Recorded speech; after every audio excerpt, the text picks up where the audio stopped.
division of the European DPC. We find ourselves with two teams making it through the decider tournament. We have Tundra Esports facing up against High Coast Esports, and we are ready for the draft of the first game. We are joined by Purge on the big screen. I'm still joined by Cap and OD Pixel as well. And Kevin, going into this one, both Cap and Owen have said that they are slightly considering Tundra as the favorite here. Would you agree?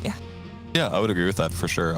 Even watching like the pregame interviews, I just felt like thinking back to how Tundra played against OG, they got pretty close to winning the series, all things considered. I think Skeeter's been playing excellent as their carry, whereas on the other side, High Coast had more simpler to point out mistakes, I felt like. So that just gives me a lot more confidence with Tundra.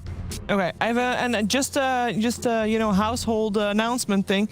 What we got? We got mod golems listed here, but mod golems are actually Tundra. Please, Val, help us switch this around because this is stupid. Chicken Fighters is High Coast. So just so people are aware, Tundra is on the dire side for mod golems and High Coast on the Radiant side.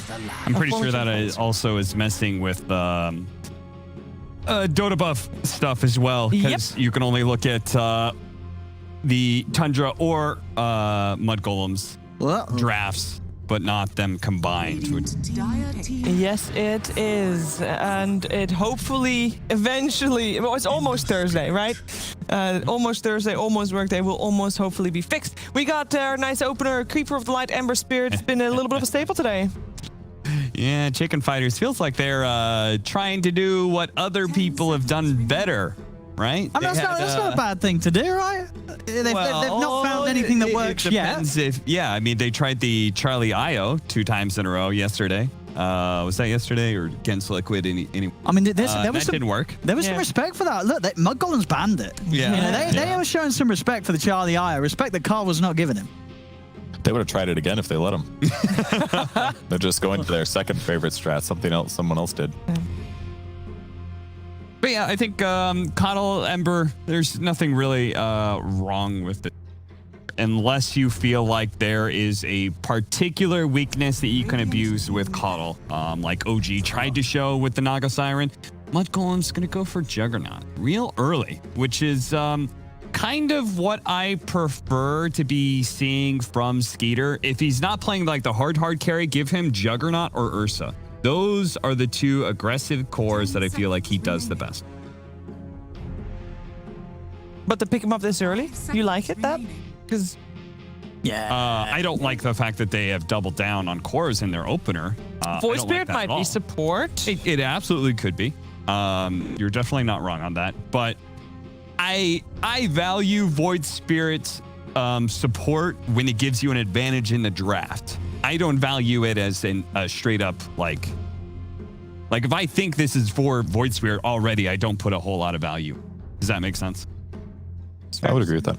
I mean, it's a little weird to pick Jug this early, but he has been a pretty consistent pick by other teams as well. So I think his value's moved up a slight amount, and maybe today's the day where he goes to first phase instead of second. It could also just be some strat that they have prepped here. It doesn't reveal that much about their lanes. I feel like Jug's going to lane well pretty much no matter what happens.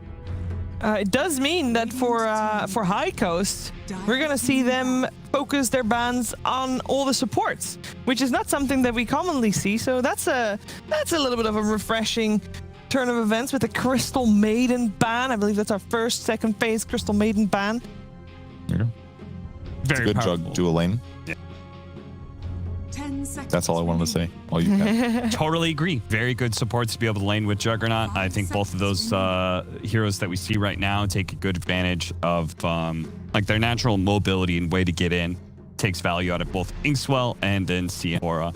because their constant mana usage. You know what I would have liked from Mud Golems better is we've seen an opener is Void Spirit OD, because then I feel like, okay, either one of those could be mid lane, or it could be like a 3 OD with a 4 Void Spirit where you've actually got some natural synergy in lane where the imprisonment sets up for the Remnant. I think there are certainly problems with that opener, but I would still feel a little bit better about it. One of the big things as I'm looking for is just more wave clear, because it has been a topic of conversation And I think that's going to be something that Mud Golems are going to need to pick up on, especially since Coddle Ember, like you've got loads of that, right? Ember is able to freely split push lanes all the time. Coddle is one of the few 5 positions that feels super good about like solo defending his safe lane tower. Even Jakiro, it feels like you get pretty messy when it comes to trying to defend that tower. You're like, I'm going to nuke down one wave and then they dove you and you're dead. Coddle is way stronger in that room. Yeah, only hero that's even close to as good as maybe Trim Protector, but it's not nearly as safe or instant. So yeah, definitely feels safe to open it up right away. Other bans, Jug counters basically high single target physical damage, doesn't care about magic immunity. Both Troll and Ursa can deal with him, so pretty straightforward bans. The Doom one's a little surprising to me though. Yeah, I mean, I guess what on High Coast, the 33 is the only one who would play the Doom, right? I don't know. Do they play it in other roles, High Coast? And the ban feels a bit awkward because there is a chance the Void Spirit could be 33's hero anyway. For Tundra, they have not, in the upper division DPC, they have not played Doom yet, but obviously they've only played 2 series. Be some scrim knowledge there, something like that. Could be very effective against a hero like Ember, obviously. Doesn't matter how many times you hit him with Choco Magic. He's not going to get his spells back until Doom. And then the Oracle pick to give them some counterplay to any setup from Ember or other initiation. I'm fairly certain I remember 9... Was it 9 playing? So one of the NA teams was playing Doom a while ago, but it could... 9 does like the sturdy ones. Like he likes Pango mid a lot as well. Yeah, he was like weird heroes.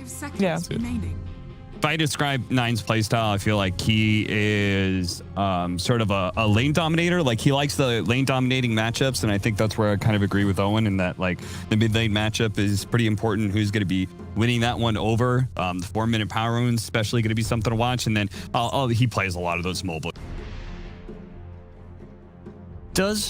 Maybe he can't really fit in because they've already got Jug in the carry. But I was going to say, does he play Morph? Because it would have been a pretty good Morph game against Shaker and Ember. But maybe having the Jug already sort of a little difficult. Yeah, I don't know if they want to force. Maybe they can force Void Spirit into 3, but I think. Yeah, I guess. Hey, it's Charlie Lycan. All right, so this is what Charlie's best hero, right? Yeah.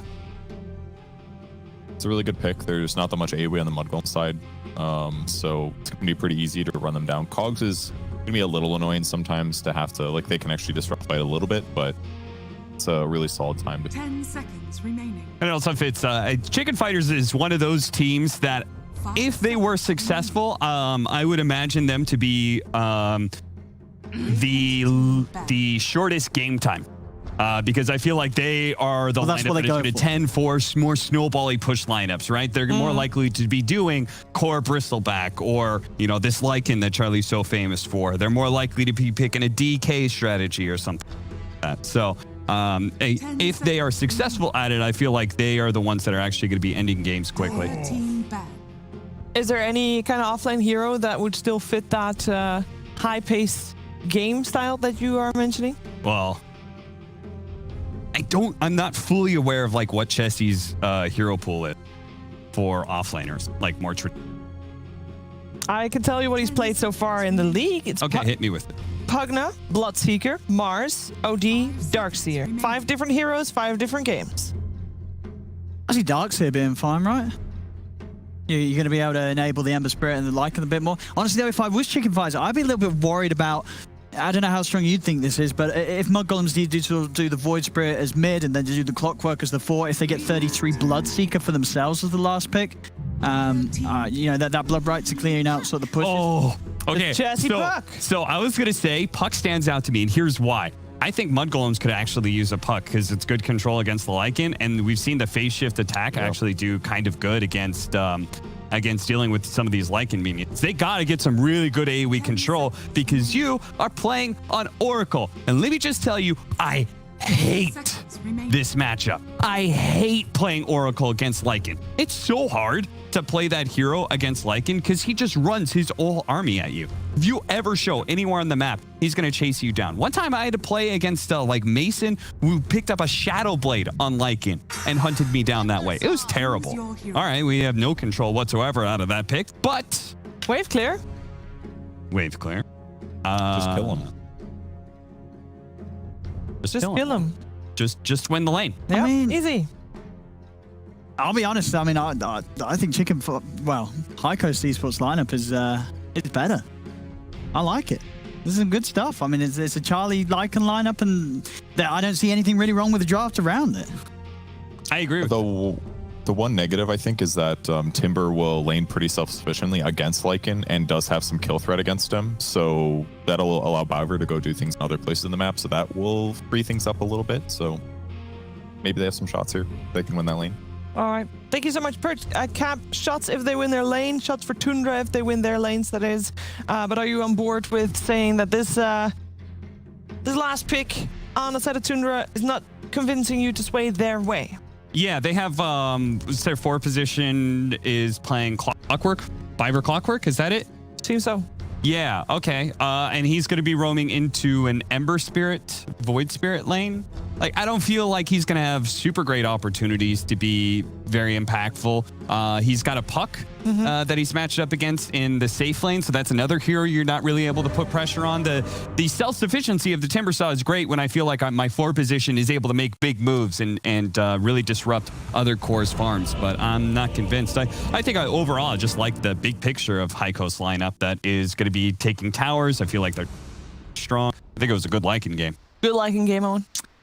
Yeah, and it's hard. I do, as I said, I do like what High Coast has done, but now just thinking about it, I'm just sort of saying, do I see a future where this Timbersaw is just never going to die? And I feel I've seen them with it before, and it gets to the point where this Timber's just not going to die. I think that they'll be fine, actually. I think Tundra will take this game. I think the Timbersaw pick is not going to die. I think 0 or 1 deaths by the end of the game. Let's go. All right, let's see if 33 can make Owen's prediction true. Let's find out what's going to happen in this first game then with Moxie and Fogged. Well, that's big talk here, Fog, coming from Owen, saying this Timber is not going to die, or if he does, he only dies once. What do you think about this? Is Timber really that unkillable, or is Owen just being very, very optimistic? Know and love him. If he gets off to a good start, I feel like this is a pretty solid Timber game for sure. They have a lot of very predicted damage. So it's like these spells that are just going to hit, and that's the damage, right? Like we always talk about this where it's just where items change some heroes. In this one, it's going to change later on, but the early damage, it's very predictable. Coddle Blast, Earthshaker Stun, Puck Spells. The hood for this Timbersaw is going to make him pretty damn immortal. So we'll see how these lanes, the matchups actually end up being, as we're going to see some dodging, as the panel's mentioning. And in particular, I think High Coast is going to be looking for that matchup, you know, dodging the Lycan away from the Timber. 30 seconds to They're playing very defensively over here by this rune spot. They're all grouped up and trying to get any information possible by sending out the wolves. But over on that low ground, you have the side of Mudgolems approaching here. Ujibe. Oh, they needs to run a little bit more, but he is going to get rooted in place thanks to Fata. There's the spin, and that's going to be our first blood. Very nicely done, Chessie. Gonna just jump away here. A slippery fellow, that Puck. They're going to get all 4 bounty runes. begins. That is not the way you want a game for sure. No, definitely not. Not with a very snowball-y kind of draft when you are playing with this Lycan. Don't want to be playing at that deficit. And let's see, that lane matchup, Timber is going to run toward bottom, and it's going to be Void Spirit versus Lycan. So Charlie will be pretty happy. And they're going to have the Ember and the Coddle down there versus that big pressure lane, which is very ideal for them. This is actually quite nice setup. Chessie, a cute little orb to make sure that he can keep blocking the offlane. And they're going to fissure block it too. Very nice here. Equalize those lanes a little bit more, put it more in their favor. And yeah, so got Charlie facing up against 9 here in the mid lane. Sure. Not for you. Yeah, he'll be able to get much better, like, uncontested farm as it's like. And not saying that he's going to shut down the Void Spirit by any means. 9 is going to free farm, but Timber isn't going to, like, bully him out of the lane, which would happen if he was bottom. Seeing Biver already start to pull waves and also block. Him does get the block pull. Biver. And oh, look, the bounty's still there. Yeah. Well, They get the other one too. Just for good measure. There we go, all of them. They were getting too comfy. They're like, oh yeah, someone will grab that, I'm sure. And they just totally forgot. Man, imagine being on top of the world like that, Fogg, where you could afford to forget to grab a bounty rune. Denied. King mid, 9 has killed 3 wolves so far. And he's trying to go for another one. So he's going to get, I mean, a 4th wolf. That's very significant in mid. You see he's already got a decent the moment. Wolf has been killed by the enemy team. Oh, I said 1. I swear I saw 2 die because he killed the initial one too, but... Bottom, 33. This lane, he has to be a little cautious in the first few levels because it's so much harass and magic damage. Yeah, that Coddle Blast definitely does not feel great. You are a Timbersaw and you just want people to go and click you. Viper, though, making a little bit of moves here. Just gonna harass a bit with the battery assault. Drag those here. Pretty quiet game, though, otherwise. After that first blood, feels like everyone's just playing pretty cautiously. Granted, it is difficult to, you know, go and hold down a puck or something like that. Timber's not exactly the easiest kill in the world, despite the large amounts of magic damage in that lane. We might have a bit of a quiet one for some moments, unless like Fada dies because he's at Shaker. I don't see many kill threats happening. Zippe, he has boots versus Clockwork, so he shouldn't get caught. Ember Spirit's not going to get threat. Lycan shouldn't. Yeah, this is looking to be like a pretty stale start here. Skeeter is going to start getting hit by Chessie a lot. Top, maybe the safe lane can get punished, but they can't kill Puck or Earthshaker. Fissure can just put them out, and for the most part, Era shouldn't actually be playing in. I have a feeling that once we get those level 6 online for the man, I mean, it's tough, right, though? Because, you know, you want to see this Void Spirit start to get pretty active. You want to see 9 start to make these rotations, but if he leaves the lane, Charlie is just going to be chomping away over at that tower, too. Yeah, maybe the 4-minute runes could look to kick something off. There are some big things that Viper can make happen. He does have some, you know, if he finds the Earthshaker, if he finds a position to actually get people in cogs, he does find Supreme for a second. Need a little bit more damage to take him down, though, so just a good, healthy amount of harass going on in that bottom lane. Seeing those 4 bounties having their effect already, a 1k gold lead for the side of Tundra. Feels nice, Skeeter here in the top lane, just putting harass onto Chessie, but again, it's a puck. What are you gonna do? You know, you really do need Fots to be there, and even then, you have to just already have chunked away at some damage on him. Of course, with an Oracle, once they reach that level 3, the kill potential definitely goes up with the points of the Purifying Flames. Still just it's gonna require like a misplay from Chess for them committing. Actually get that set up though, as we see Fada thinking about denying his own ward, but he's actually just gonna pressure Era, and there's that nuke. Still only that level 1. Got a haste rune that just got picked up on the Void Spirit as well. Surprised that he didn't opt to try to make something happen, but perhaps just too worried. Wants to stay over here in the mid lane and get that farm going on. To get a bit of damage, but again, it's just a lot of pokes and prods right now in this early bit of the game. Yeah. Charlie's done a great job. So 11 denies. He's doing great versus 9 right now, getting all... And he's actually been summoning his wolves constantly. Like right when the wolf is about to die, he gets a nice resummers knife. But 9 now with this haste. Yeah, starting to do some body block. I don't think he has quite enough damage though, and he's sitting a little low himself. Does have another bottle charge. Let's have his nukes coming up in 5. Might go for Charlie. Yep, it's definitely going in for Charlie here, but does he have enough? Oh, he needs maybe one more hit. He's gonna go for the dive. One more hit, sorry. Teleport coming out. This is not looking great because you have a rotation here from Era. Charlie trying to juke around in the trees. He's hunting. He's not gonna be able to find him though. The Mango gets used. Nice fissure from Era. Will actually protect Charlie as he throws out another 8th from it. Charlie, though, he's off to the side. They need a little bit more damage, and he's just chasing him down, trying to get the final hit off. The Illuminate comes out now from Zippe. He's made his own rotation, trying to protect him, and it looks like these supports have done their job. They played the bodyguard. They protected President Charlie here in this mid lane. Did force the 2 rotations though. He did make them move the whole way over. Now they're gonna have to adjust and make their move back. So nice aggressive play by 9. And let's see if they can capitalize on it at all, because both supports left. Are they actually going to look to make any move? Top is still very hard, and I mean even killing Supreme is still a little bit tough, so not going to be the case. And the supports will stick around mid to guarantee that they can block that rune as 9. Decent chunk of damage from that Illuminate. And they have the catapult. They've taken out the dire side catapult, so they're actually going to have to rotate the clockwork mid to help 9 from the siege. Tower's taking a lot of damage. Force them back a bit, but like I said, forcing rotations out as well, so leaving that bottom lane pretty open 1v1. Dire's middle tower is under attack. Does not feel too bad about that. 33 just hit 6 though. He's going to start threatening now onto Supreme. Not going to give him any lane as the catapult. What the heck? Okay, the bottom catapult just passed the whole creep wave to just die to the tower. That was... I've seen that lately, but... That's a catapult that has seen too much of the former year and decided that 2021 wasn't going to make it any better. I mean, that actually hurts quite a bit. Like 33's level 6, so that's his time where he can threaten the tower with this catapult, and for some reason it just charges the tower and dies. Okay, well, that'll give a nice bit of space here for High Coast to make moves around, send the Ember toward mid, as, yeah, this bottom push is now negated because of that. I wonder why that is. Is it just like an aggro thing, or...?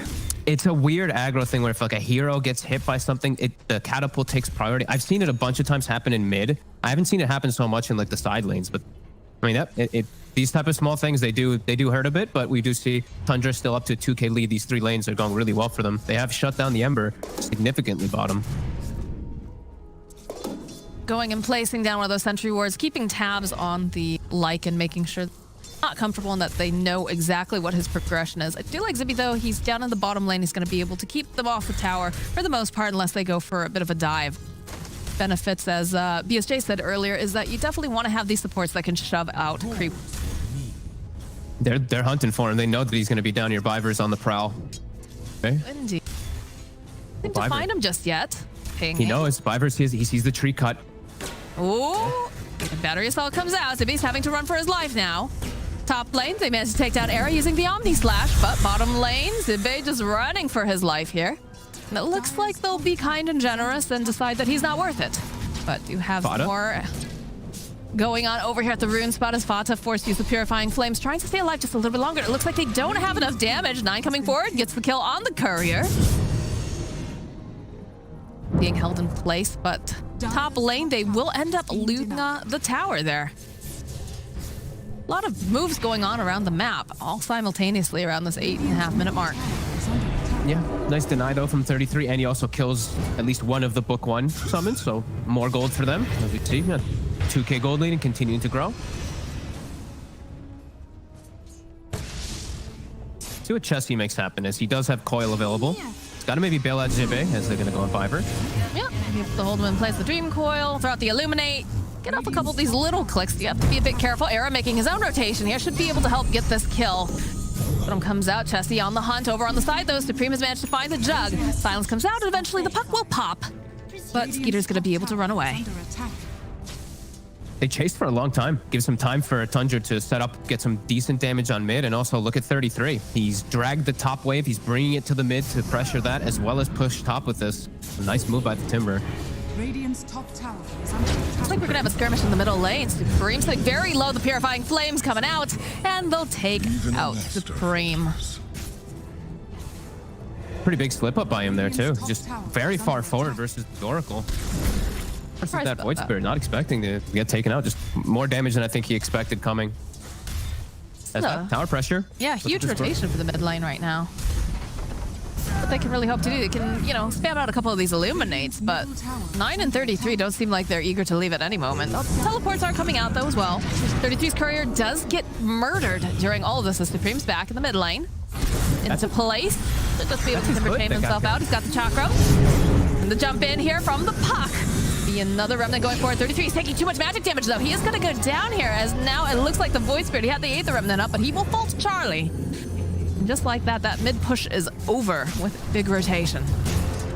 That was huge. Yeah, killing the Hood. If he had Hood, potentially he's able to tank a lot more, maybe get even a return kill, but they kill the Hood, they get a nice double kill on the cores, and now they can continue to look to pressure and maybe even take off Fada up top. He's saving the chains.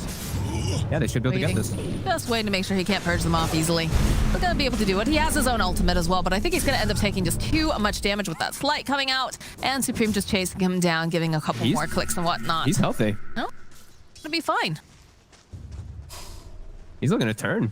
He's got double nukes. Dire's middle tower is under They've got the Void Spirit rotation. Hookshot comes in over onto the mid lane, though. This Coddle not looking as lucky. Zivi trying. Does manage to get the Blinding Light up, but the Chakram is too much. Top lane now. They turned right back around over onto Supreme now that they have the Void Spirit joining in, but aren't going to be able to go and collect that kill. Not yet. The mid tower being pressured. Looks like it's going to go down here. Radiant's middle tower has fallen. The fact that they're the ones taking the towers says a lot. When they're playing versus this like in this early game draft, and they're the ones already starting to do this with 33, it's definitely a bit of a problem here that we're for High Coast. I mean, this is exactly what they were talking about during the draft, right? The fact that 30, he has a very comfortable lane. He starts to pop off. He starts making all the space. Granted, you know, they did manage to take down his sort of Defiance, but he still hasn't had too much difficulty even not having those components right now. Yeah, I mean, it's going to come out, and he has another 1,300 gold to boot on top of it. So look how aggressive he's playing. He understands how strong he really is right now. I know the Hood's going to come, and we'll see what the secondary choice of item is. It'd be a Lotus or a Yule's. Probably one of those two. I like the idea of the Lotus. It's always good versus Ember Spirit for your team to be able to protect them from the chains. Got a couple He's queued up the Yules. spells too. I think he might still switch because Yules you can get countered versus the Lycan book, but I mean either way it's still a valuable item. It's going to make him pretty much. The other one is more of a stopless item. It helps your team out a little more.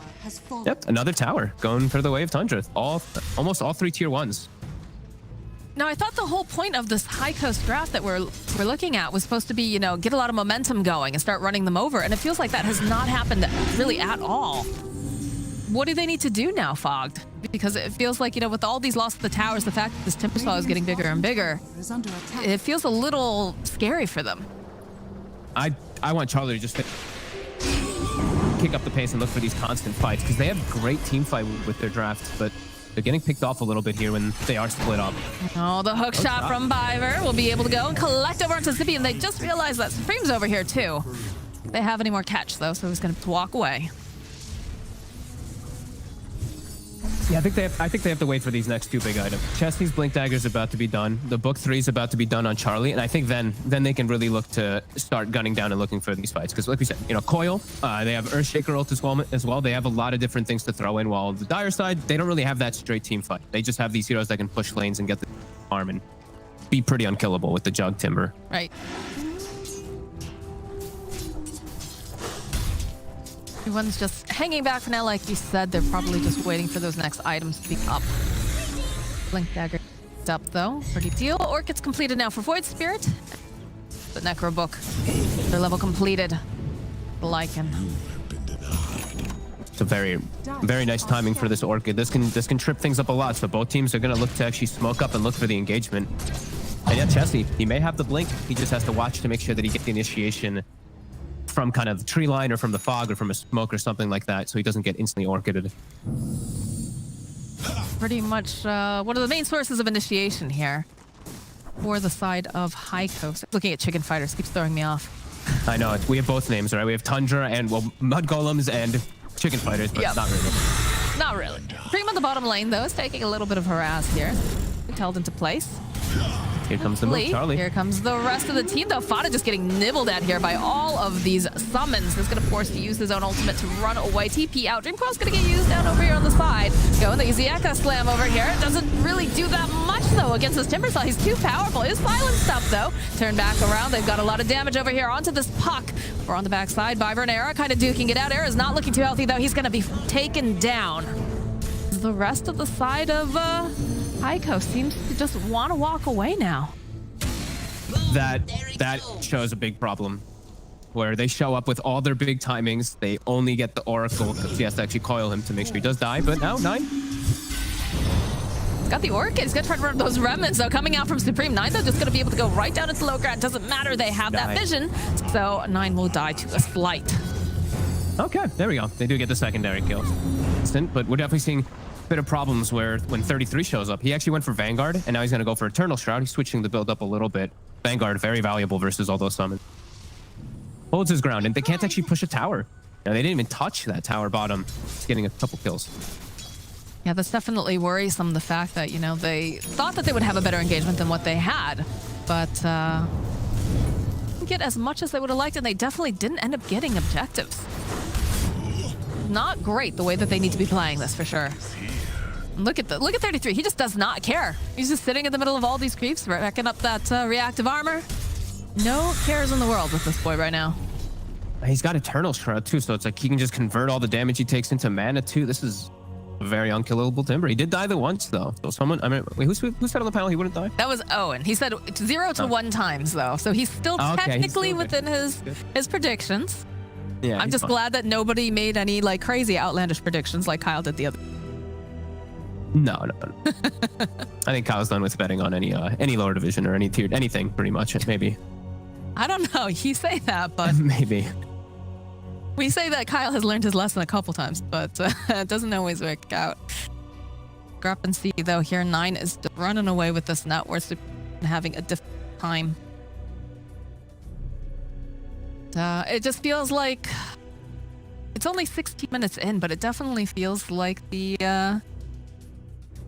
Tundra mud golems are, you know, firmly in the driver's seat right now. Yeah, I think they can play this very just relaxed, kind of just sit back and force the hands of High Coast, where it feels like High Coast they have to use their ultimates as best as possible to continue trying to pressure the map. But wherever 33 sees that pressure coming, he's just gonna park himself in front of it. Like he's not gonna die unless it's literally even if he's completely alone. It's looking pretty tough to even bring him down. Now, see, if you were a capitalist, you would have just cursed him completely. Point where you know, definitely die multiple times and maybe even lose disconnect. You'd have a disconnect. I mean, that might happen. But I think that's the only way he might just die. Could be. Man, Chesty, I like the green screen setup on him. I like the fact that he looks like he's playing outdoors. Nice warm sunshine that doesn't exist in Sweden right now. That is pretty cute, actually. I like it. Not as cute as cat cams, though. More cat cams, please, Fog. I don't know where he is, actually. Where he went. He's been sleeping all morning. He was bugging me last game, trying to make me play with him. All right, we're getting ready. Ready to go. So let's see. See how they weather the storm of 33. Big storm, and it's only getting bigger.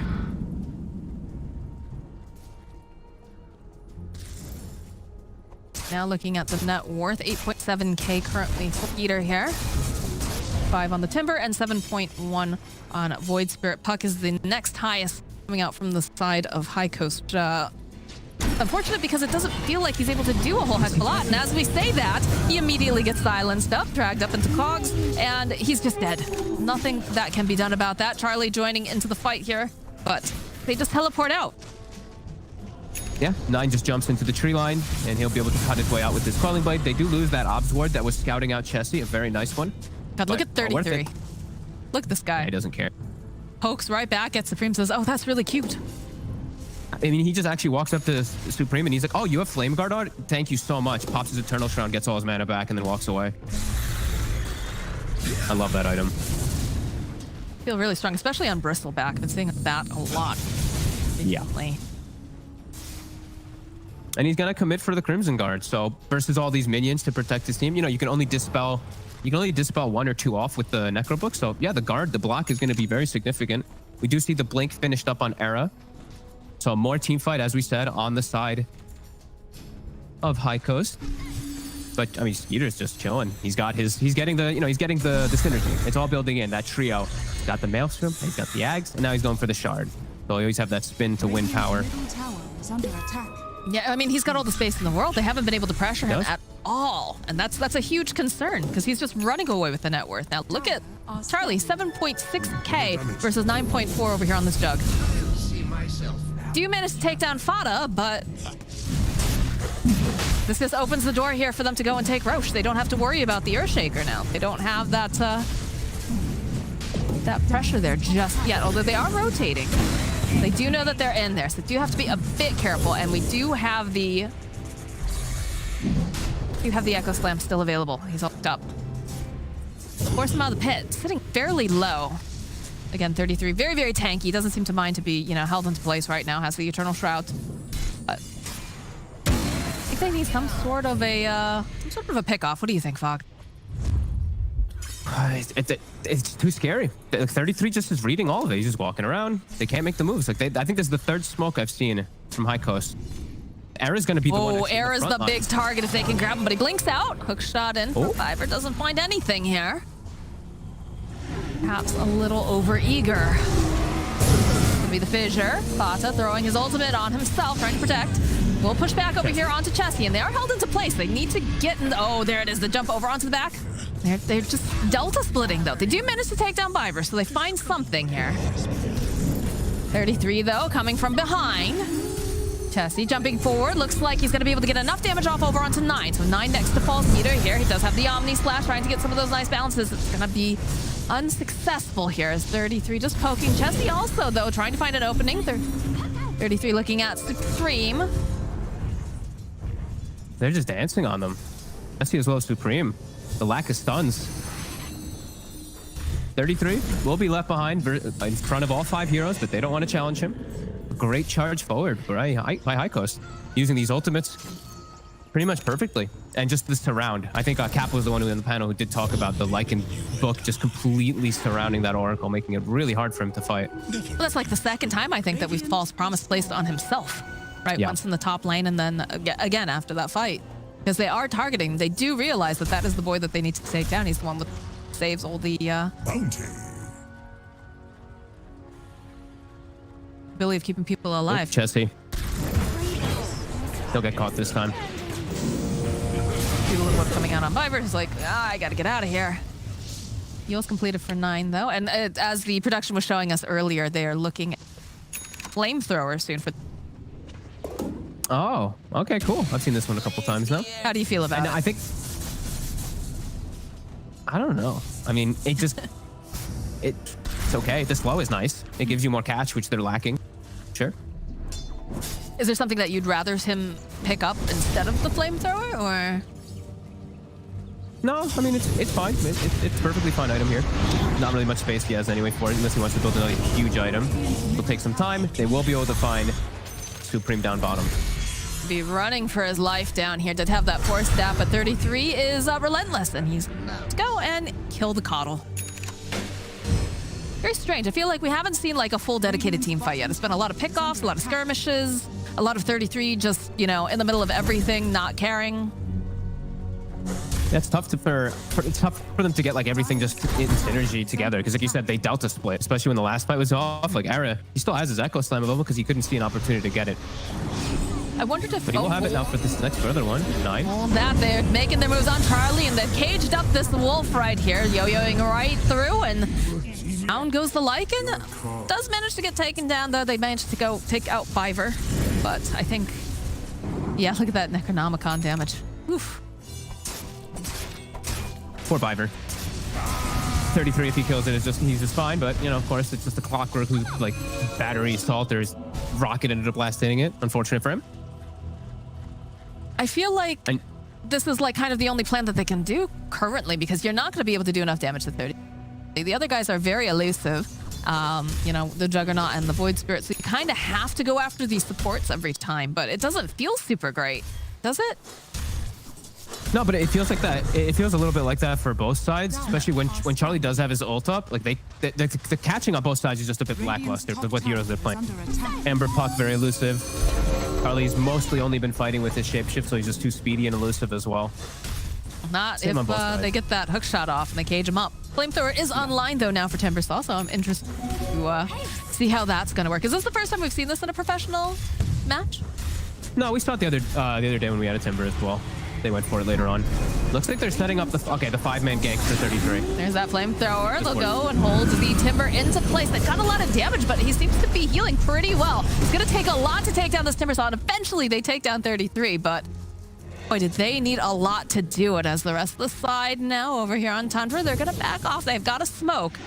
Decide to step a little bit too far. They're definitely ready for them, despite the fact they don't have their Timber. Fata had he was actually close to getting the save off. He has a blink dagger on the Oracle. So a couple, like even one more second, he gets the blink and the false promise, and they can maybe look to re-engage the fight. But good grab. That's the Puck ult as well as the shapeshift. So let's see if they look to fight back when they do have the respawn, at least from the Timbersaw shortly. And there's still smoke, so they still can look to catch any heroes that do step up on the front line. 9 with his Orchid. And now with his Yules, he can play a lot. He can play a lot riskier. He has a counterplay to just getting rooted or leashed up by the Puck/Ember. It feels like a lot of the times, though, he's actually using very aggressively. And a lot of these... Maybe just, you know, the fact that he has Thoughts nearby allows him to be more aggressive, or... I think he has to save it for the silences and the coils from now on. Eternal Shroud also being cleared now for the Jug. Oh. That sounds very surprised for me, Fug. I'm very surprised I by just it. noticed I he don't had really a think of hood, that. too. I mean, I didn't even notice he got the hood right before, but... I mean, it is 4 pretty much entirely magic damage heroes in a way. I mean, Ember is a little bit of mixed, but... Okay. Seeing a lot of really different builds. I'm liking it, right? Because we saw the other day with mid 1, he went with Travel and the Midas, which everyone was kind of surprised about. But this one in particular, like you said, it's a lot of magic damage on the board. Yeah, I mean, if once he gets the Eternal Shroud too, he'll have mana, so he doesn't get mana burn and stuff. I mean, this... Sure. Ooh, hook shot. Gonna be able to go and just drag back over into this Ember Supreme is just absolutely toast here. And he commits. He buys the Eternal Shroud, so okay. So I mean, it also gives him the magic light steal too, right? So when he's spinning to win with his Maelstrom, and now that he's got the shard and he's gonna get the 160 Blade Fury DPS, okay. Nice. I mean, he's gonna be light stealing a lot in the midst of everything. I think And he already has the damage, so I mean, I'm okay with this. a little nervous right now because there is the Echo Slam up. Gonna get engaged. The puck gets dragged in over onto the corner here. Their Illuminate getting spammed out. Charlie looking for this opening. There's a nice Dream Coil over on the other side. 9 here, gonna turn back around, drags back over onto Charlie, gets off a nice couple of these hits. Is it gonna be enough to take out Charlie? Yes, it is. Down goes the Lycan as the rest of the support's now forced to run away. Heard a hook shot. I'm not sure if they accidentally ran into each other here. Chessie needs to be careful. And Or does have the blink. Pogo, they bring Supreme back into the fight. I'm not sure he wants to be here, though. Swift Flash coming out. Got a decent chunk of damage here. He's going to try to slide around back on the other side. Trying to hold this puck into place. Chessie very, very hard to get his hands on, but they do have the Yules, they have the Aether Remnant, and eventually they do manage to slay him. Has 9 now over on this other side. He's going to be chasing after Supreme, who's already popped that BKB, managing to root 9 into place. They need a couple more hits for damage here, and they're not going to be able to quite do it as they manage to take down 33 Supreme, running for his life. Now, he needs to be careful. He took a lot of damage there, almost went down himself, and now Zibby is being chased after as well. They've used the rocket, they have the vision. They're hunting hook shot just a little bit off the mark, though. Shot in the dark, but that should secure them this Roche. Era almost got a 5-man dunk. 9 actually gets the Astro Step and gets the Orchid on him and is about to... It was going to be all 5 heroes stacked up almost perfectly inside that little window. A great jump from the Void Spirit. And the High Coast, this fight kicked off really weirdly. The way they had to just kind of chase into this high ground and just use their ultimates not together in synergy. Era, again, not being able to find an opportunity for Echo Slam until the very ends of the fight, just because of how it all got split up. That is something that Tundra does very well, is being able to split up these fights, especially when you have heroes that are ducking around so much, like a Clockwork, like the Void Spirit. Very difficult to pin them into place unless you get that perfect Dream Coil, and you have to be right on the money right away. Also, the Flamethrower did decent work that last fight. The debuff lingering is actually pretty cool. It lasts for 3 seconds afterwards. You stay burning. So it makes this chase just so much easier for him to stick on targets, and it makes him do, of course, a lot more damage. A net worth lead at 27 minutes in. I'm sure they're looking at all these neutral items that they can grab for the time being. They get a nice bonus pick off on Zibby and his courier, and your little dog too, so to speak. Game is getting pretty out of hand. This is, for the last like 10 minutes or so, it's not the place that High Coast wants to be in the game. They want to be the ones at the driver's seat. They want to be the ones actually committing, getting that Roche, getting these towers, but they just can't. And now, you know, this Lycan, in a way, he's almost fully countered by this Juggernaut. He just walks in, he gets Omni Slashed every single time, and the rest of his heroes are too frail to be able to share it with him by any means. They're gonna look to go again, Chessie. Forward on the back lines. They manage to go and find Fata. He is held into place. He'll use his ultimate on himself, though. Try to keep himself alive a little bit longer so he can be a part of the fight. Chessie, though, on the back lines. This is not looking good for them.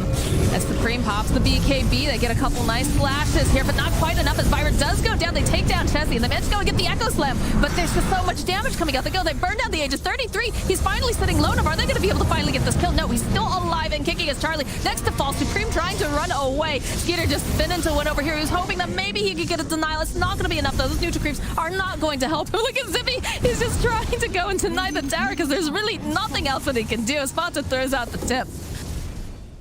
Be careful because 9, I'm sure, would love for him to get just a little bit too close to that edge and let them clean him up. So close to them killing 33. They get the Aegis with some nice spells all landing together, but this is the deficit that's really kicking off here. Just how much more gold and just how much tankier they all are in Skeeter Beast. Actually, this build actually is working pretty well. The Eternal Shroud there, we did see it coming into favor, and it all synergizes really well with his build. It's definitely interesting to watch during this patch, all the different items and how they can be applied, because that's not something I considered at all with that Eternal Shroud. Coming to a pub near you soon, guys. In this game in particular too, it's all about like if he dies during that initial jump, this just helps him so much with the Oracle behind too. So it's all working out for them. Some big items being delivered. Kaya Stange for the Timber, and I believe a Sanjin Yasha for Skeeter. Everybody's getting sword. Cool thing to do. Careful though, they are grouped up nearby and they find 33. That's not the person that they want. Too difficult to take down. Their own movements coming out from this scouting, though. Fights are just getting harder, though. 9 has a full Aghanim's now, too, on top. Oh, here, Dream Coil. And the save coming out again from Fata. We'll keep him alive a little bit longer here. Throws out the Aether Remnant, drives back over here onto Charlie. What's going on? Zippy's getting chased over by 33. This is looking like a dead Fata. Granted, he already got most of his spells off. He did his job here. And now Skeeter looking for this opening, trying to man fight here with Charlie and the rest of his circus. And then drawing Charlie back as 33 is just doing his own thing over here on the side. Whole other fight going down. Charlie, though, being chased after by 9. He will eventually pop. The end of this Lycan, but we're looking for this opening. 33 not going to be able to go get the kill on the Coddle. It's down plenty of those trees. 9, he wants it so bad. Look at this. He's trying to race over there. Has the steps, goes forward with the Orchid, and just like that, down goes Supreme. Yeah, these fights just last way too long now for the side of High Coast. Whenever these fights do kick off too long, the shapeshift ended, and they weren't able to get and chase any of these big kills. They only were able to find pot of it. They need to pretty much insta-kill these heroes. That's why I feel like this Eternal Shroud has value on the Jug, and we're just seeing Tundra really take over completely here. As 9, he'll be able to scurry away from Chessie. He's thinking about it, though. Look at him. Got the blink ready. Hoping he gets lucky with this orb here. He's got Koi on too, but yeah. Just chasing for too long at this point. Candy kill. Radiant's bottom tower is under attack. Feels like he wants to try to make something happen here. Puck is very difficult to hold in place when you're just clockwork. All right, well. What is the moves now for the side of High Coast? Fights get more and more difficult. They even fort up on the creep too. Oh, Chessie, they want this kill. Biver looking for this opening. Yules is going to come out. 33's here, though, to go and help get the kill. Supreme now a little bit too far forward. Granted, they don't have any real ways. Oh, never mind. They have the Aether Remnant. They're going to be able to draw the Ember right back in again. They were looking for him, though. It's a little bit more damage. He's going to have to bottle. Look at 33. He wants this kill, but the BKB comes out. He's gone maybe just a little bit too far here. Supreme going forward yet again. Eric gets immediately just blown up. Puck's flying back. Chessie wanting to be a part of this. They want to punish this. They got pretty far. And again, they have a nice coil. They managed to go and snap it as well. But what can Charlie do? He tried to go back in, but he can't do anything because there's just way too much damage, too much lockdown. Down goes Charlie. No buyback. They just called it GG. They've had enough. Yeah, this was looking very over. Just the whole time, it's Tundra dictating the entire pace of the game. And for most people, when you're playing with Lycan, pretty much every single time, you want to be the ones leading this game. This started to fall apart too quickly, and this Timbersaw pick, I feel like it was this massive thorn in their side. 33 just shows up and just pushes and forces all these lanes in, and just always puts Tundra in a good opportunity to find these fights. And yeah, I feel like it's too hard for High Coast. They have to pretty much use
Coast had a decent draft, had something that they were comfortable on with the Lycan coming out for Charlie.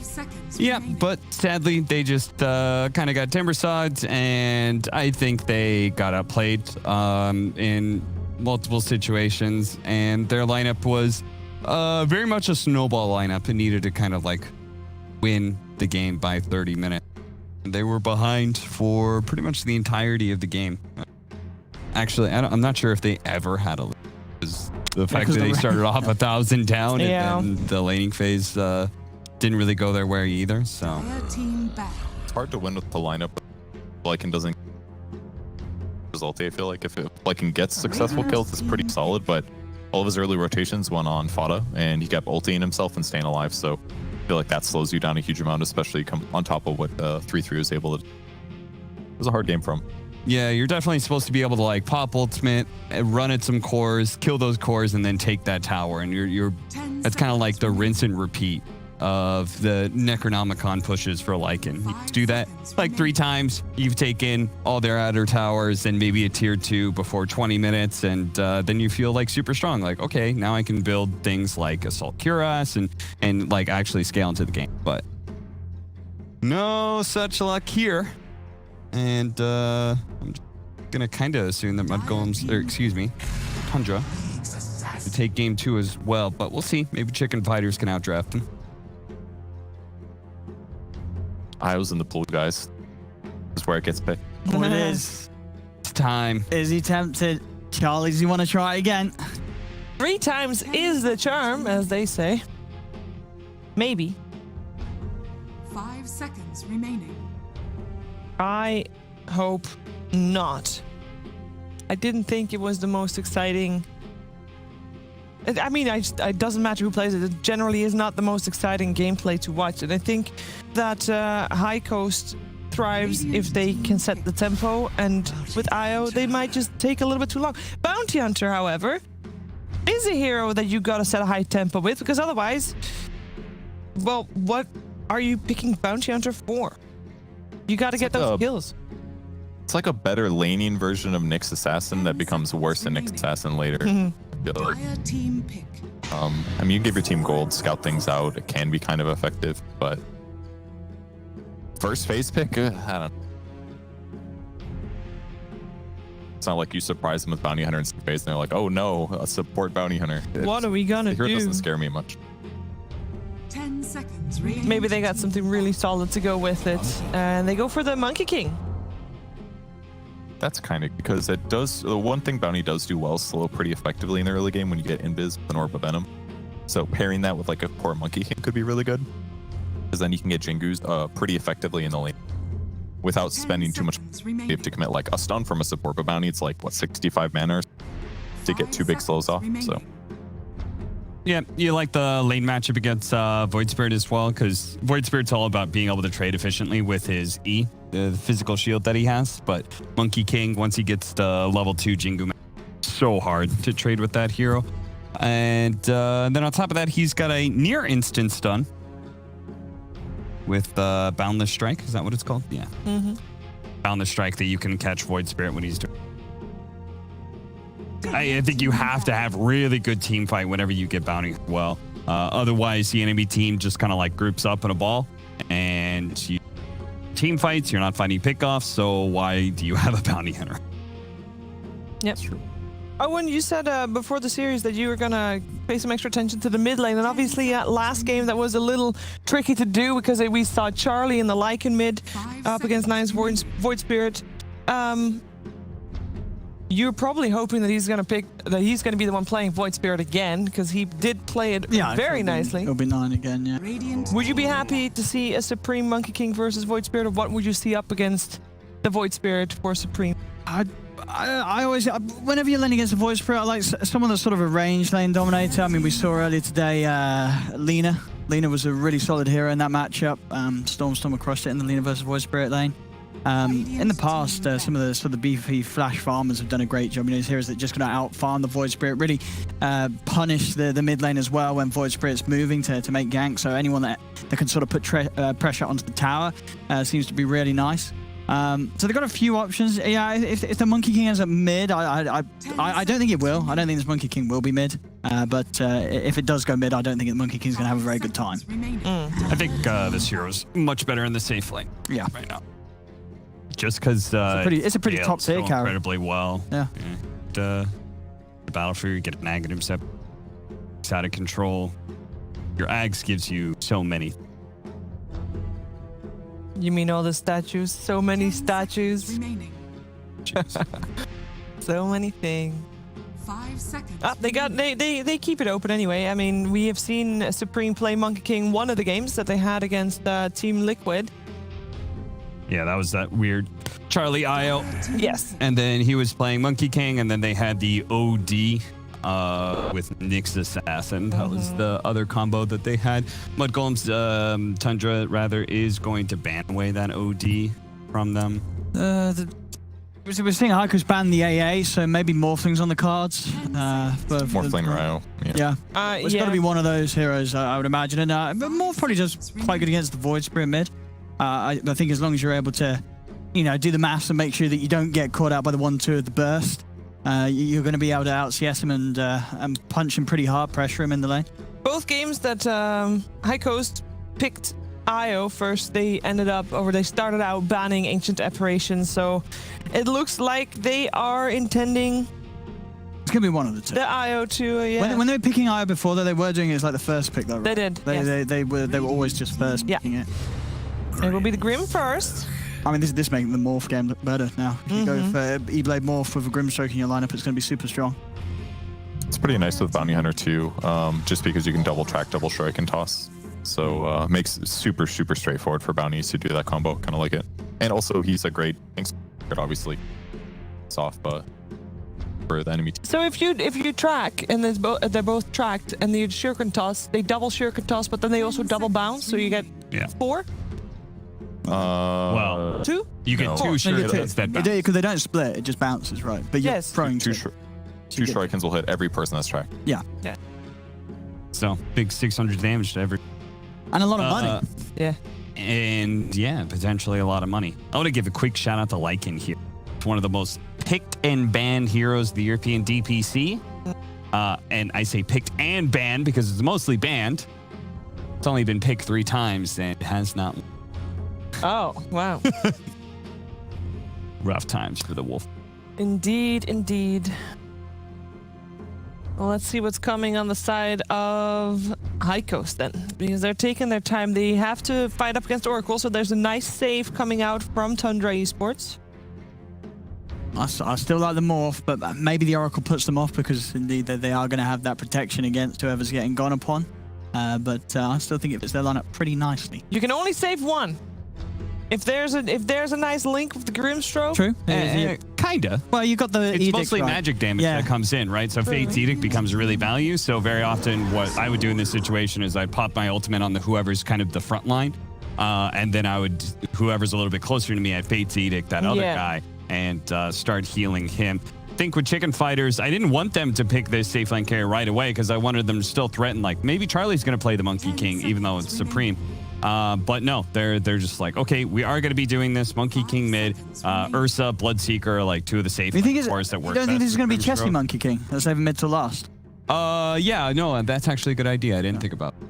Jesse has not played the Monkey King. I mean, he has not played one hero double since this league started. He has played 6 different heroes. I wouldn't be surprised to see him at a 7th.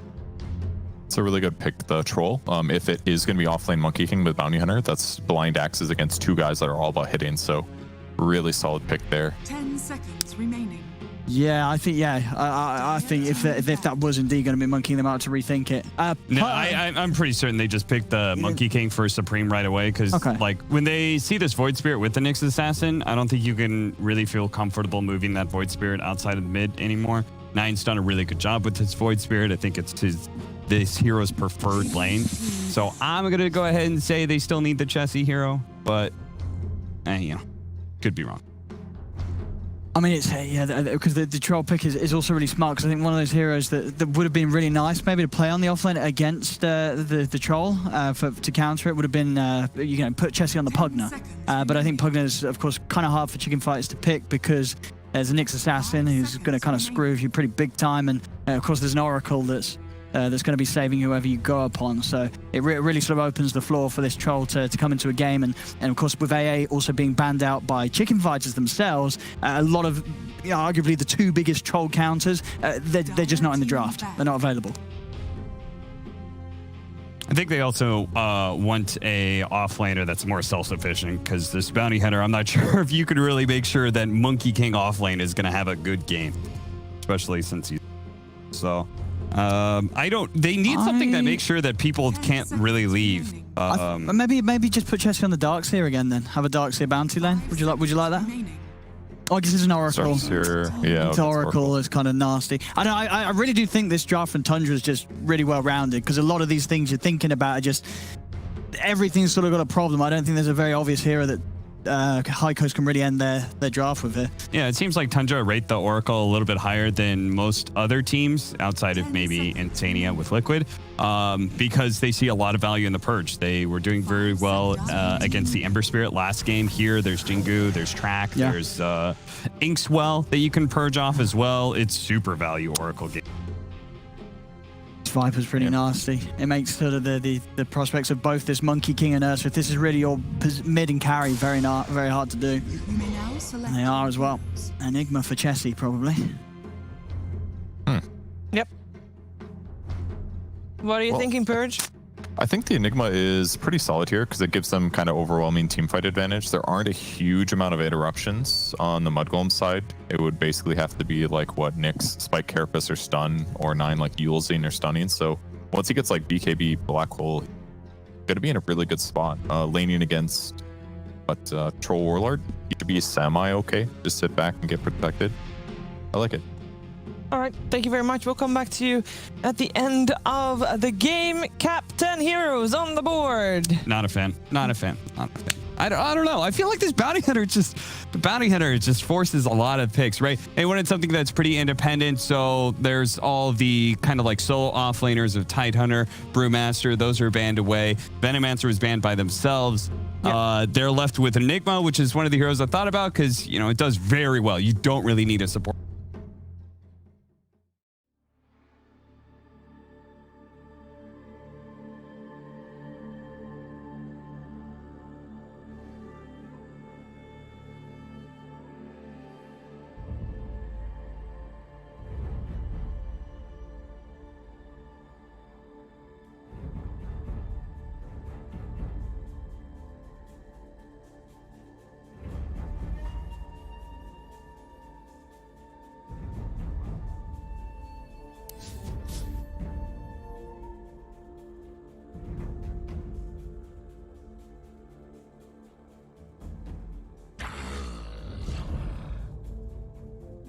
game. No, that is High Coast battling against the odds then. Let's find out if they can prove our panel is wrong or if indeed this will be a quick 2-0. Let's head over to Moxie and Fog.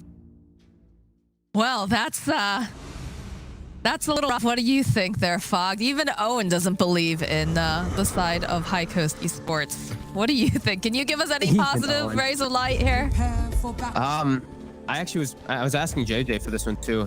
He can probably hear me now. He might be able to help me out. I was trying to look up Bounty Hunter's win rate across all the regions. I think he's only won 1 game out of like 10 picks. This hero, I feel like this hero has been looking really bad, to be honest with you. I've been seeing people picking in pubs. It looks decent in pubs, but he's just losing every game in officials that I've seen at least. Well, we might be able to make some moves over here on Supreme as a little donkey wanders his way over, gets rooted into place, and that's going to start it off pretty nice. Viper, of course, getting that first blood. I think 9 would have liked that a little bit more, but kill secured, right? Yep, get themselves off to a very good start, and we'll see what they're going to be able to make happen with this Bounty Hunter and with this Ursa, because they do have this kind of snowball potential between them, but I just think they've gotten very, very fully kind of counter-picked and counter-drafted by the side of Tundra and Fada. Just really I think the Tundra draft just looks super solid all around. I feel like I look at High Coast, it's just weird. It's got some points of synergy in it, but it's very single target oriented. And I feel like it's like, Chessie, you know, you're the team fighter. Like, you have to do a lot on this Enigma to make sure that this Monkey King and this Ursa can get out of control. Because I feel like Monkey King and Ursa, they kind of very similar in a way. There's the laning matchups that they want to play against and how they want to play their style. Ursa wants to play a little more around Roche, but yeah, not sure. I just feel like it's a lot of pressure on Chessie. I'm a little concerned too, because we're talking about how Chessie has all this pressure to be the one who, you know, starts these team fights or really gets into these nice positions. But you have to be very aware of the fact that there is a Nyx assassin who is going to be just hunting you the entire time, because they're smart on the side of Tundra. They know that that's going to be, you know, very, very important to them. Unfortunately, Era is going to miss that courier right there. He's walking past it, but I have a feeling that Chessie's not going to be able to even get some of these black holes off. I think it's going to be very difficult.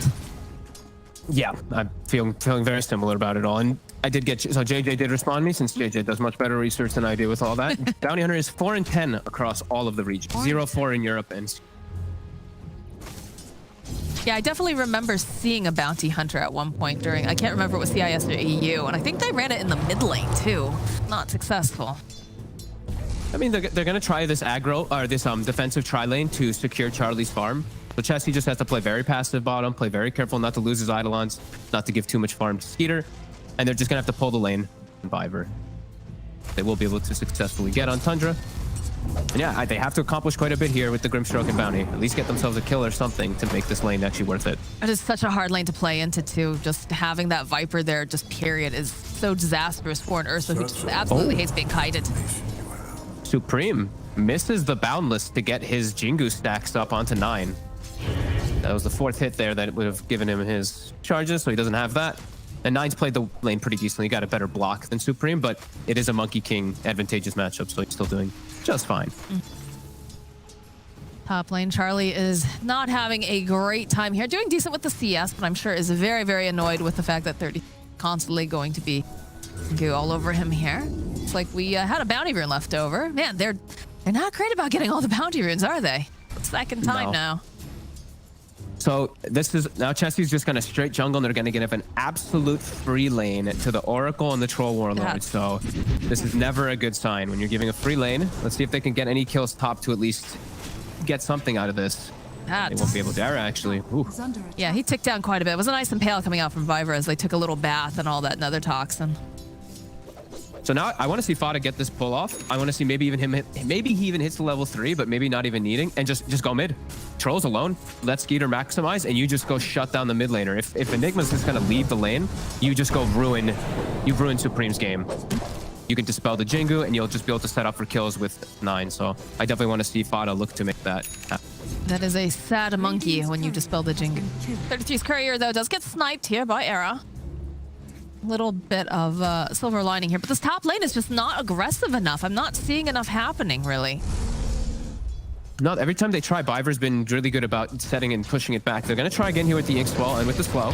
All right. This is looking a little bit better for them. 33, though, with all that Nether Toxin. Fata making his way top. They will end up losing 33, but they end up losing 9 in the mid lane. And now Era also falls thanks to Fata making this rotation.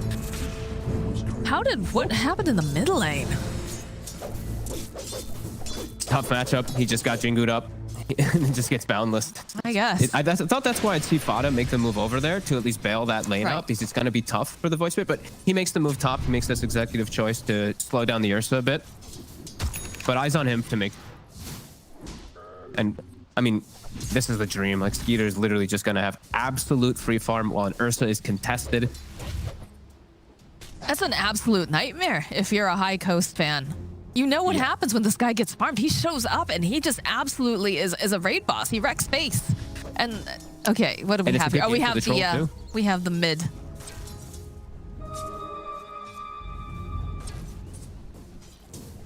There it is. Yeah. So yeah, just Jingu up like I said. Top lane, another nice impale going off over here on Charlie. Dire's structures are fortified. Nice glyph there by Supreme, taking advantage of his Jingu with this Arcane onto 9. A lot of movement here in this top lane. Looks like they're going to try to punish 33. They don't quite manage to land the Stroke of Fate, but they'll turn right back around, and they've got the root. This is not looking good for Charlie as another hit. 33 will be able to take down the Ursa Bear, although there's a rotation now coming out from Chessie. 33 will fall, and they get a kill on Zibby. But this is an Ursa who's getting contested in farm, and as we said, like Skeeter, the world is his oyster of how he really wants to play and farm and choose what item he goes for. He's actually looking to get some bounties, phase boots. He's being able to claim both of them, so they're getting all 4 bounties now with a free farm troll in the safe lane, and a pretty good game for a troll. They're having Supreme is still, of course, doing incredibly well in this mid lane, but huge concern. I mean, so yeah, Supreme's having a great time in the mid lane, but this Ursa is just not having much of a game. 17 and 3 currently as compared to 33 and 16 on the troll. Yeah, look at his levels too, right? Like he's in a full tri lane. So Charlie, he's actually almost 5, which is better than I thought he'd be doing. Skitter's going to be hitting 6 any minute now. Okay, Supreme making his own rotation here. Be hoping to get the jump onto Fata. Nice impale coming out though. Can they turn this around? They'll be able to hold Supreme into place. This is disastrous. He cannot afford to go down here, but he is. Oh. He will fall. His one rotation to the top lane. He can't even kill the position 5 fogged. And now he just ruined his good start completely. Nine's gonna be able to catch up. Biver actually finds a free courier kill. Oh, Charlie's courier. Going from bad to gold lead worse. already. That is the face of someone who is very stressed out. Wait, did it show me? Because I'm stressed out too for him. I'm sorry, Fogged. It's all right though. You can go cuddle your cat later on, yeah? Yeah. You're nice and cozy at home. That's true. Vanished. So we'll see this. So Era, he's now, he's still only level 2. He's looking to try to make something happen, and the top lane is broken. Ursa can't lane there. Charlie has to actually move away. Viper's too threatening even. And any type of rotation, which it's gonna allow them to do this now. All these lanes are breaking. I must forgive you. Surprise Fata didn't just go for the kill still there. Gonna just easily hit the Purifying Flames. Bottom lane though, they're trying to do a little bit of damage here to Skeeter. But I don't think this is a person you want to try to fight. Yeah, he's level 6. Maybe when the Monkey King starts to be respawning soon, then they can look to make this aggressive move, because Chessie is about to hit 6. So, okay, maybe they can actually look for Skeeter here as the Monkey is respawning. Does actually, never mind, he has cooldown on TP. They probably can't. Maybe they try though. Try. Depends on who has the faster fingers, yeah? Skeeter did burn a little bit of his mana with those axes, so he does not have mana for battle trance, right? I think he's just gonna play a bit safe, right? Like, you know that the Monkey King is back up again. You don't know where he is currently, so kind of hang back, continue to farm. You've had a great laning phase. No reason to do anything risky. A free laning phase, yeah. It's literal free lane. I haven't seen a lane being abandoned like that in a very long time. It's not too often. As yep, they're gonna send Supreme back toward top. He's gonna try to slow down this Viper. Has to be careful. Nether Toxin. Well, plus the silence. Nether Toxin does get dropped, but this is not looking super great, although the rotation here from Biver, he's ready to just try to protect 33. Looks like he's going to be absolutely fine now that Fox has made his way up. Nine's here as well, and they're looking to re-engage. Don't have the Impale up for another couple seconds. Bottom lane, Skeeter is just being allowed to do whatever, although Supreme does make his way bottom, so perhaps we will see a black hole come out. Charlie trying to run away, gets immediately taunted in by 9. Doesn't have anything to back it up, though, and there it is. There's our first black hole, and this is looking like they'll finally be able to take down Skeeter. Is under attack. Much needed kill. They're getting involved too, so he gets that much needed experience. Punch back. He's just having way too free of a time down there. They needed to punish him, but even then, I'm still not sure. He's very far ahead right now. Regeneration. Yeah, now it's, I mean, black hole's down, and that's pretty much the only thing that's threatening him, and they're looking to make their own moves in mid. Yep, taking this the is tower. dead Grimstroke. Bye-bye, Zabe. Pulls your calm. Poor Zabe, they he can apply can't this even walk pressure. to a lane. Like, there's 2 towers still up, Fogged. Dire's Yeah, middle and the tower thing is that it's under pressure on all fronts right now. Like the Viper, we see 33 was just parking himself top. He's queuing up bots so he can show up to all these fights. I think they're really feeling that they've got this huge momentum. It's going to be kicking off into the mid game very soon. Mid tower getting lower and lower. Dire's middle Supreme, tower his tree's going They to. have vision. He almost got his tree cut. Now they're going to know there's a ward up on that high ground. It feels odd to me, right? Because the fact that like High Coast hold that thought, Supreme turns himself into a courier here. They're hoping that maybe they could grab this monkey. But it feels like a lot of the times High Coast, their drafts are meant to be very high octane and they just never get the footing. Be able to propel themselves in and make these drafts work. Yeah, and when you set up this, I mean, when you abandon a lane, there's no way you're going to have good footing in the into the first 10-minute mark here. Unless somehow you just smash the other lanes. There's now Charlie getting surrounded. Charlie. Be able to run away here. Not the way you want to use that ultimate for sure. Now he has to play pretty much in the jungle until that does come back up. Likely to see Viper still just continue stalking him as we do hit 10 minutes. So we do have tomes available, some bounties. We see Era able to take one away from the opposing side. Double damage here over on 9. He's going to try to man fight Supreme as the rest of the team makes his way over. Era does get spotted out. They've got the dust as well. But looks like the side of Tundra going to respect this tower, keep their eyes on the prize. A Fata nearby as well. Dire's top tower is under attack. They can't lose this mid tower. Then you see them all setting up to defend this. They've got the Grimstroke at the back. There's a catapult. You see how hard they're forcing, just auto-attacking it. The Glitz comes out. They might have to just abandon this one. It's too low for them to defend. They'll They lose have too to much. stack it. They have to stack Yeah. it. I don't know what they do. Like, yeah, you can put your heroes around here, but they can't go toe-to-toe with this. Especially they don't have Black Hole up. They don't have anything to really, hold them in place. No, in Era, he has gone for the max Janata build rather than going for the. I've seen it a couple of times, like the max Shuriken. If you don't feel like you can actually walk in and commit, this might be one of those games where I don't feel like you can just walk up and hit people. So this build might actually hurt him a bit in the mid game. I feel so bad because that's what a bounty hunter wants to do is just walk up and hit, Yeah, that's why he's 4 and 10. Oof. Not a fan of the Oof. hero right now. Big bird. I love him in pubs, like I said. He's the pubs with the shard and all that, but I'm just yet to see its full potential in these, at least in the EU and CIS, because we've seen it just fall flat nuts. All So right. 33, Boots of Travel finished, and Biver is 6 now for those Vendetta setups. look at this. He's already seeing Jibe. He's the bet he wants this. He could just take him out pretty much by himself, but he's gonna have a little help from 33. Will happily collect that kill on the support era, making his way over here. Needs to be careful. They do have sentry wards over to the side. Radiant's bottom Hunt tower and is Fata under here. attack. Dire's top tower is under One attack. if he wants. In fact, he knows he can. Ooh. Boots of Travel picked up now for the Viper. Top, it looks like they were trying to set something up, a triple TP right behind the tree to try to go for this troll. Reem's gonna give information with Era. No idea right now. Careful. Doesn't have anyone really nearby to help either. Down. Skeeter throwing out those axes will slow him down. The Battlist connects. Might have to go and pop that ultimate, and he does. He manages to get it off just in the nick of time as he'll turn right back around again. The Black Hole's over on the side, but where's everybody else? Where's their damage? It's not theirs. Era goes down. Supreme now. Nice save here coming out from Oracle. To try to man fight Supreme here. He needs a little bit more help. He TP's out. Viper's here, though. Is going to be able to go pop that spike. Carapace, a couple more hits. They should be able to take down this monkey. Down he goes. Bye-bye, monkey. Skeeter is absolutely fine. Look how happy his faces are over there. Radiant's middle tower is I mean, under that's attack. it was picture perfect, literal perfect momentum for him to get his false promise off. The Black Hole didn't hold him off long enough. An instant tip comes out from Fata. Huge win again from Tundra, and that was their Black Hole and their Wukongs to kind of bring them back. Now they're gonna have what, 2.5 minutes of downtime without it. Devastating. Gosh, that was so close too. If Fata had just taken a little bit more damage, he wouldn't have been able to save him there. Is under attack. All smiles all around here. Radiant's bottom tower is under attack. This Oracle, good hero, especially in the hands of someone who understands it, like Fata or Insania. Yeah, just strong draft and strong connection. Just, playing around Skeeter. When they see he's in trouble, they all just rainbow TP to protect him, as they know he is the hard carry. And they get another free kill. Arrow. Fata.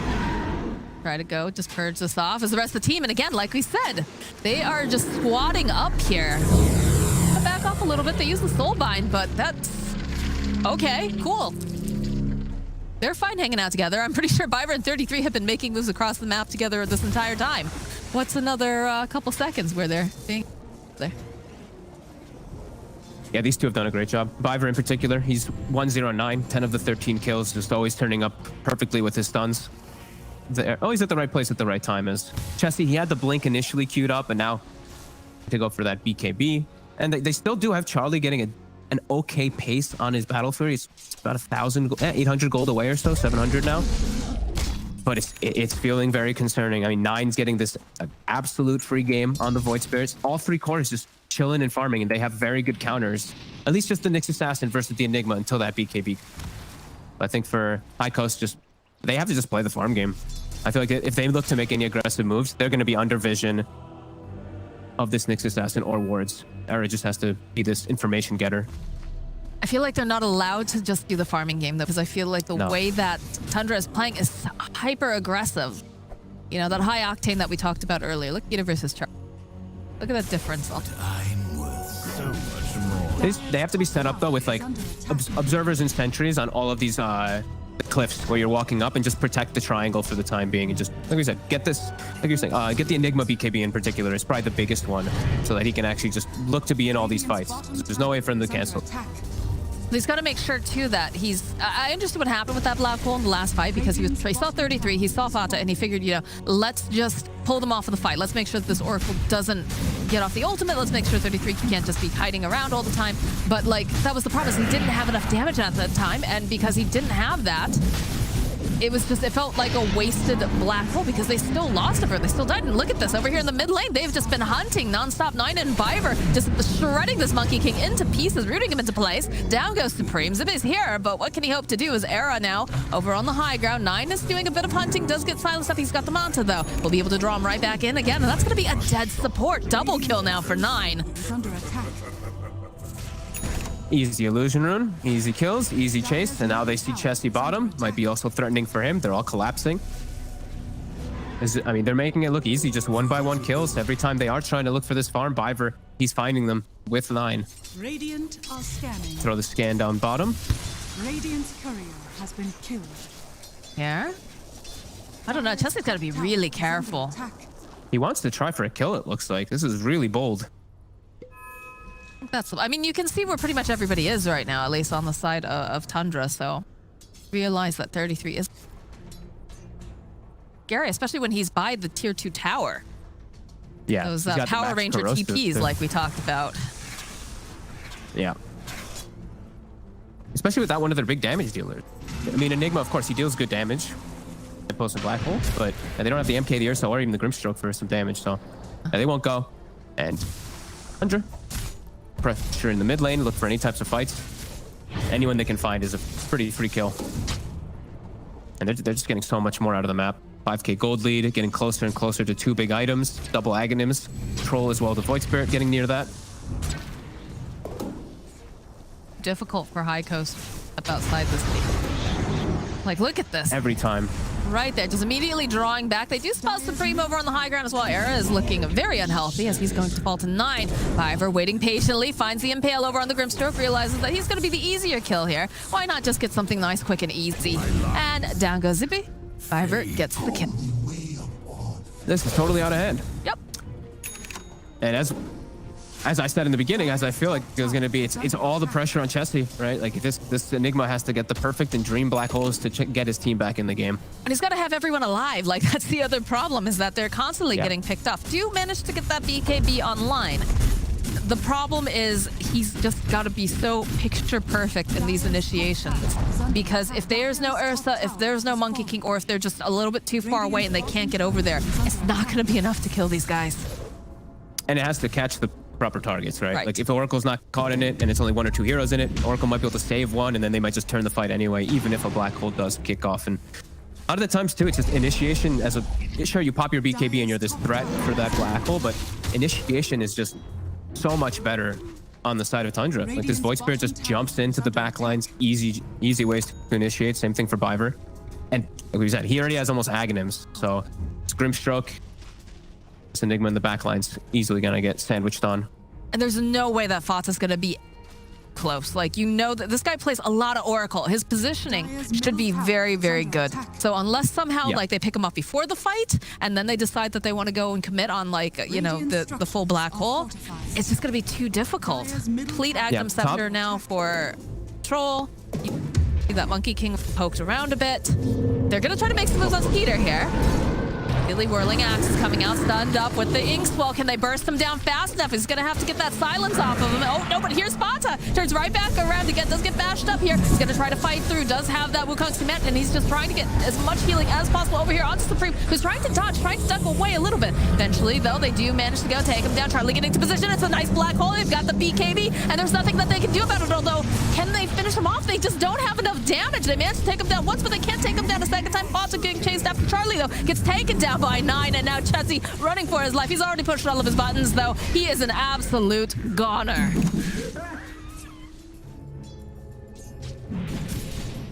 They're even throwing the scan, looking for Era, who's trying to get some bounty runes for the team. 33. He's got dust. He has dust. Oh no, Era. Cool guys don't even look at explosions. They don't even bother to click him. They know he's dead.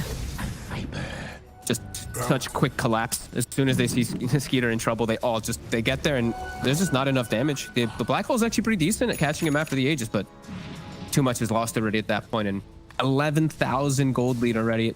12,000 plus experience lead too. They're taking a spank in this side of High Coast. DP's coming out. All right, maybe they can take down the Nyx Assassin. That would be a nice consolation prize, a little something something. By getting the final hit off, but I mean, you don't have any black hole to worry about for quite a while now.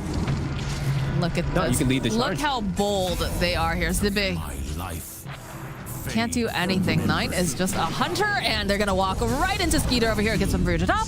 Down goes Era. Who else would like to be a tribute here for the side of Tundra? Because they're taking applications. 9 tracked up. Knows that Supreme's here. Maybe he could try to grab him, but this monkey's just a little bit too fast. 9's just chasing him, cutting trees down the whole time when he's jumping, trying to maybe get lucky if he gets the right tree. Biver immediately TPing top as they see Supreme jumping over there. 9's already on the way too. Biver gets his catch. This is their jungle. He's not allowed to do this. Seem like they're going to be able to grab him, though. The blink, though, away here. Fata. I like that item for him. Positioning. Supreme, is he going to jump down? No. He realizes, Biver's not showing on the map. Biver's going to wait on the next wave. That would be the big brain play. Spidey sense. Look at this movement, though. 33 setting up. I want to, yeah, let's all eyes on this. Is he going to get the Carapace on the jump? Here he goes. Doesn't get it right on the jump, but does manage to go stun him up. Another Toxin, 33. This isn't the end. Perfect by Biver. Flying pressure still on all fronts too, with Fata and Skeeter in the enemy triangle. It just shows how much of a commanding lead that they really just have. They can do anything they want on the map, threaten all 3 lanes. No place is safe. No. No place is safe on this map. The second that you think you're safe, you know, you saw that Monkey King thinking that he was perfectly... Chessie. Oh, Chessie. BKBs to run away. That is big oof. Is that even worth it at this point, honestly, Fogged? Agents of the Void. I don't know. I'm just trying to find any types of hope for Dire, and I'm just not seeing pretty much anything. Viper just hard counters their two cores. He just drops Nether Tox in the fights, and they don't do any damage. And we've seen that like 2 times now, but even before that, they've just dominated the whole game. Well, now I'm just really concerned because you don't have the BKB for the black hole. So if they decide to go for a push right now, they have ways of just canceling out this Enigma. He can't do anything. And that They're going to smoke into them, though. That's a very risky and optimistic play. But you know what? Sometimes your back's against the wall. All right, Dust immediately pops. Charlie doesn't have Dust on him, though. Dire's bottom tower is under attack. Dagger getting picked up on Enigma, so that'll be a little bit better. But again, there's so much stress on Chessie to land this perfect black hole. Dire's structures are fortified. I don't know if they have the damage even. If Nether Toxin, if Viper drops Nether Toxin on the black hole, I don't think they can kill the targets that are caught in it. Dire's middle tower has fallen. The Ursa and Monkey King are going to be heavily negated because of it. And Tundra, they're all set up here on the high ground too. Chessie, all eyes on him. Dire's bottom tower is under attack. Basher got picked up on the Void Spirit. Oh, so he's going for Abyssal. So then they have a BKB piercing disable for the Enigma, so they'll have that later on. Self does get tracked up, have 9 behind him though. Hunting. And they have a sentry, so they might be able to pick him off, but I don't know. It's still pretty scary. Yeah, they know. They know now that there's a ward over there, so 9's just gonna back off. And they're just going to wait patiently as their troll continues to farm. Continues to get absolutely enormous. And the build that we've been seeing a couple of times now, he's queued up the heart after that SNY Ags Maelstrom. Just tank up. That HP regen is pretty ridiculous. Works really well with Oracle too. As Era tries to get outside of the base, he will be able to. His team, though, on the southern side are spotted. Vipers are already TPing and they're starting to surround. Fata here. Nine making his approach from the low ground. Step forward. It looks like it's going to be the Grimstroke who's going to be the sacrifice. Truly end here. Side of High Coast, hoping that they can run away fast. That Viper, though, he spots Chessie. He's going to cancel out that TP, follow up with an Impale. Rest of the team is hot on his heels now. They don't want to have to deal with this Enigma. And one more hit. Down he goes. And Top lane, Era. Oh, Era, he was trying to do whatever he could, just trying to push out the waves. Looks like he's going to survive this, but he took a lot of damage during all of that. There's a courier running for its life. It only has a teleport scroll, but I was going right to Charlie. Imagine if they had realized that.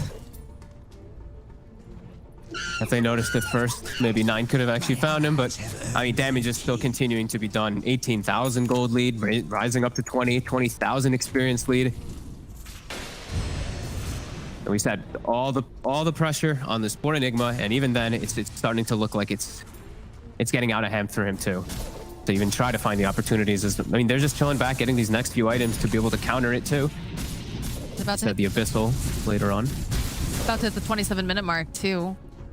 They'll have some more neutral items, so why not just back, relax, farm up some jungle creeps if you're side of Tundra.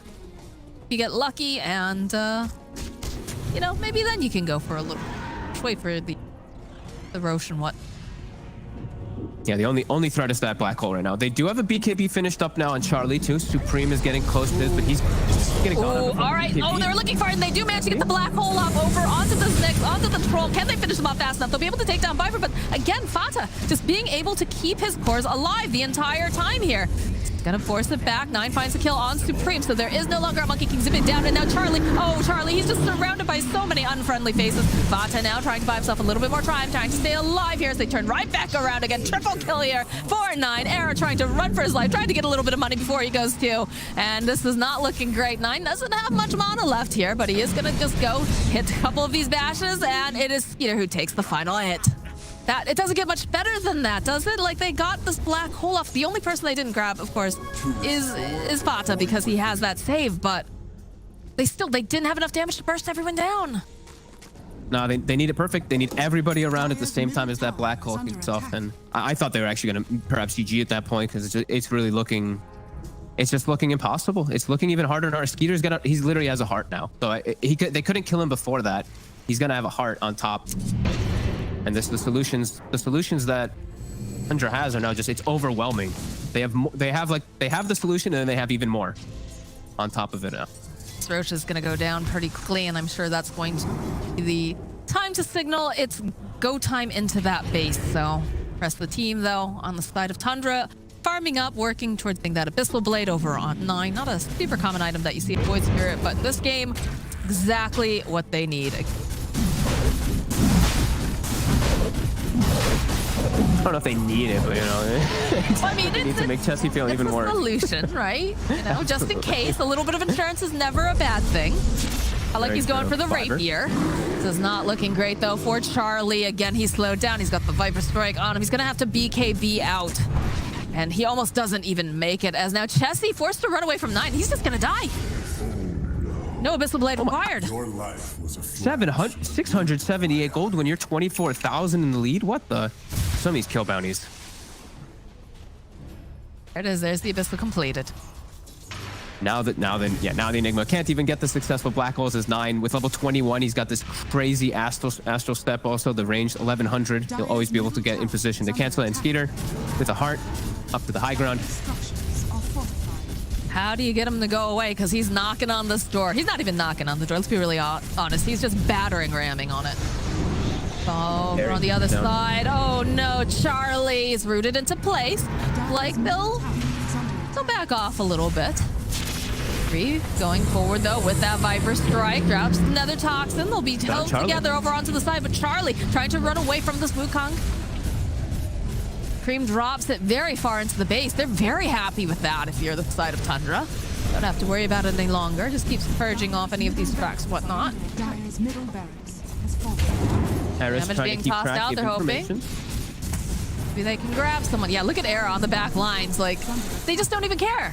They're like, okay, keep poking at us. You can't do enough. All right, Viper says that's kind of annoying. I would like that to stop. Misses the Impale at the very least, but 9 with the Aether Rim. The Black Hole coming out, though, from Chessie.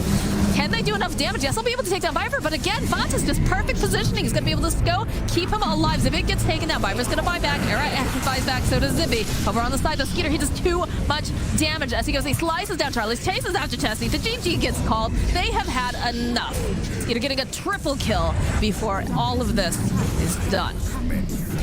Just crisp, real crisp game coming out from Tundra. Even at the end there, we see some beautiful teamwork of the false promises on the Void Spirit. I don't know if we caught this one on the camera, but he jumps up to the high ground and they pass off over the cheese during it from the Viper, just in case, you know, just some insult to injury and all that.